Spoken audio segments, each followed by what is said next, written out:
বাংলাদেশের বিরুদ্ধে জিম্বাবুয়ে 141 রানে অল আউট।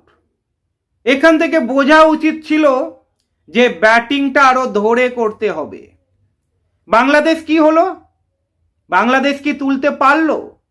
বাংলাদেশের ব্যাটাররা কি বুঝতে পারিনি এটা ব্যাটিং পিচ নয়, এটা বোলিং পিচ? যেভাবে নাহিদ রানা, মুস্তাফিজুর সকলেই ভালো বল করেছে, তাসকিন, এটা তো বোঝা উচিত ছিল এটা ব্যাটিং পিচ নয়, এটা বোলিং পিচ। সেইভাবেই খেলা উচিত ছিল।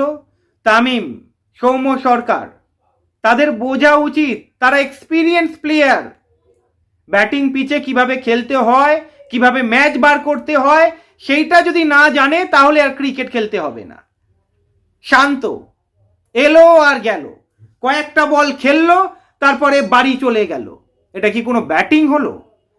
তহিদ হৃদয় চেষ্টা করেছিল, 58 বলে 25 রান করেছে, ধরে খেলার একটু চেষ্টা করেছে।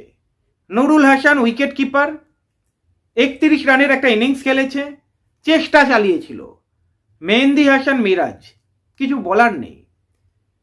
এত এক্সপিরিয়েন্স প্লেয়ার হয়ে যদি জিম্বাবুয়ের বিরুদ্ধে 141 রান তুলতে না পারে, তাহলে এই ওয়ানডে সিরিজ বাংলাদেশ জিততে পারবে না। জিম্বাবুয়ে বাংলাদেশকে গো হারান হারাবে। যেভাবে বাংলাদেশে জিম্বাবুয়ে এসে হেরে বাড়ি যায়, ওই একই জিনিস দেখবেন। জানি না বাংলাদেশ টিম কবে শিখবে বিদেশে কিভাবে খেলতে হয়।